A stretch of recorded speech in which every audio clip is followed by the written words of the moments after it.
What's going on, fellas? Welcome back to the channel. It's your boy, Tyler Davis. In today's video, we're going to take a look at the Sunday Night Football Showdown slate. What a game we have here. The Detroit Lions on the road against the Kansas City Chiefs. The Lions been balling, playing, firing all cylinders.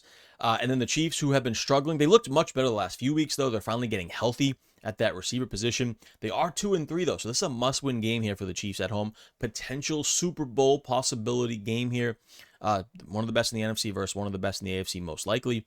We will start it off here with the Detroit Lions side. You got studs all across the top here. Of course, Jahmyr Gibbs. I mean, this guy's been just outstanding. We knew it going in. A lot of people had him projected as the #1 fantasy pick in season long, and he's paying off. He's been solid. We only seen one super breakout game in week 3 there against that bad Ravens defense. It's a tough matchup on the road against Kansas City, but you got to lean on your studs in these games. You know he can do it running the ball, and you know he can do it catching the ball out of the backfield as well.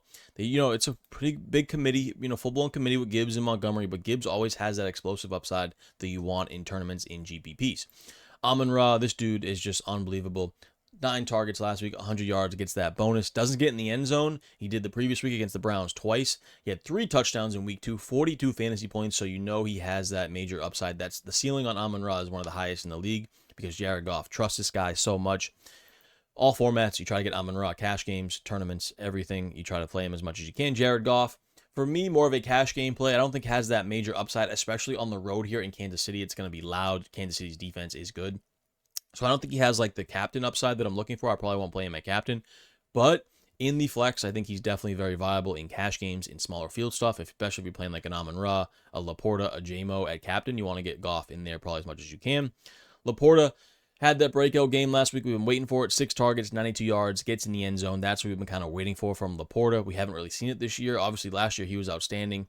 Finally does it there. Obviously, what you're hoping for with Laporta is he gets in the end zone once or twice. That's always in his range of potential outcomes. More of a tournament play for me than a cash game play or a smaller field play, but obviously he has that upside that we look for on this type of slate.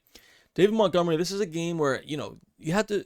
For me, David Montgomery is more of like a matchup-dependent game or a game script-dependent game play. And we saw it last week against the Bengals where they're leading. We saw it in week 3 against the Ravens, kind of a shootout where you can get in the end zone. You're hoping that David Montgomery gets a bunch of goal line carries to get in the end zone, and you're hoping they have a lead in the second half and they just pound the rock with David Montgomery. So matchup against the Chiefs on the road, I think, is a little bit tough because they could be trailing here. The defense is a little, like I said, it's difficult to move the ball against them. 7K is not a terrible price tag, though, for the upside that Montgomery brings, especially as that goal line back. But for me, he's more of a FanDuel play. But I will sprinkle him in my player pool for sure, especially in tournaments.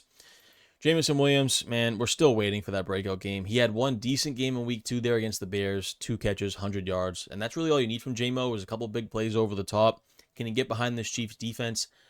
I don't know. Chiefs play a lot of bend but don't break, try to force you to beat them underneath. So I don't know if J-Mo's in the spot here. The price tag is so intriguing, though, at 5,800. Like, I really want to pay it because you're just, he has that in him where he can get that big 70-yard touchdown and pay off his salary. Jake Bates, the kicker, one of the best kickers in the NFL, has amazing leg here. Outdoors, middle of October, and against the Chiefs, though, a little bit tough to trust him at 5,200. A little bit higher price tag than we like. I think I prefer Butker on the Chiefs side. Lions defense, not much interest here. They've been playing better as of late.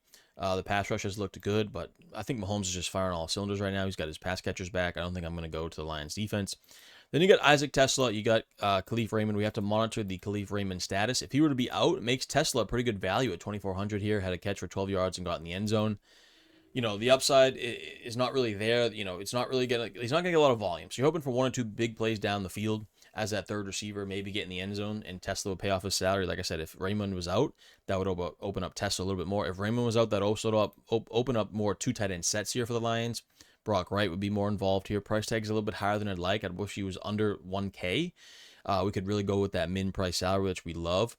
But at 1,600, he can make your large field player pool for sure.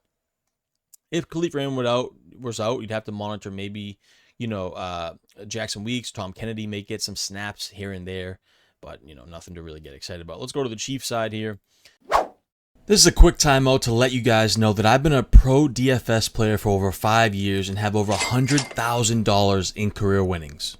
And now I'm giving away all my secrets, which you can check out at patreon.com/tdavisbrand. The link is also in the description below. It's going to give you a cheat sheet for every major slate of the NFL season. So Thursday Night Football, Sunday main slate, Sunday Night Football, Monday Night Football, all the major slates, whether it be Showdown or the regular classic slates, you'll have access to my cheat sheet, as well as access to my private Discord where you can ask me anything fantasy football related. And I also have a NFL DFS ebook, How to Win at Daily Fantasy Football. It goes over every strategy you would want to win some cold hard cash this upcoming NFL season. We talk about things like bankroll management, contest selection, how to win GPPs, cash games, etc. So sign up for the free ebook down in the link in the description below.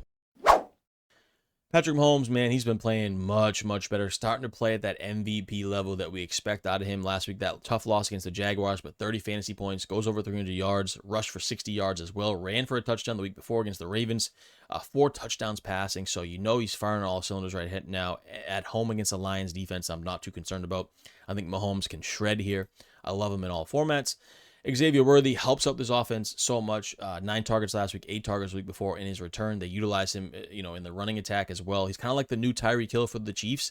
I don't think he's there yet as Tyreek Hill, how he was for the Chiefs, but man, he has that upside. He has that explosiveness. Probably the highest upside on the slate, in my opinion. And I think he could be higher priced than 9K. Like, he could be at 11K. So I'm trying to play Worthy in all formats.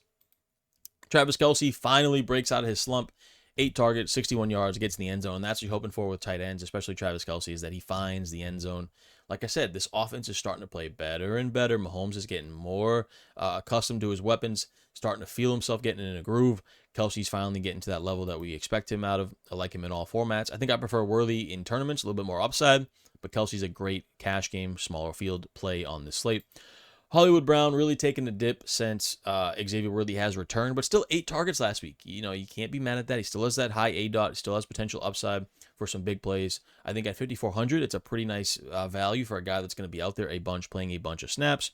Harrison Butker, I told you I prefer him a little bit more than Jake Bates here at home for the Chiefs. He's used to this field outdoors. Price tag's a little bit higher than we'd like, but I'm still not mad at it for a value play. Then you got the Kareem Hunt, Isaiah Pacheco situation. Brashard Smith's also thrown in there as well.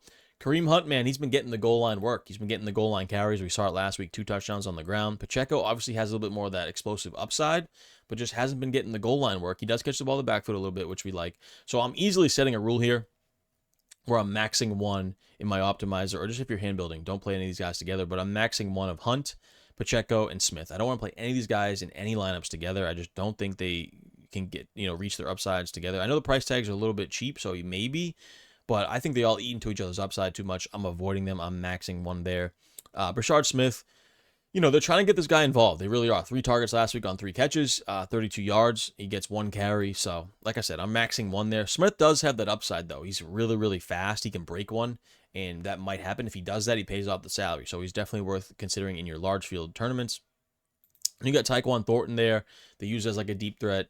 He'll kind of rotate in for some snaps. 90 yards last week. Price tag's not terrible. If he falls in the end zone, he's going to pay it off. Once again, I'm probably only utilizing him in large field tournaments, not cash games, not small field. And I probably want to set some rules here where I'm maxing, 2 of Worthy, Brown, Thornton, and Juju.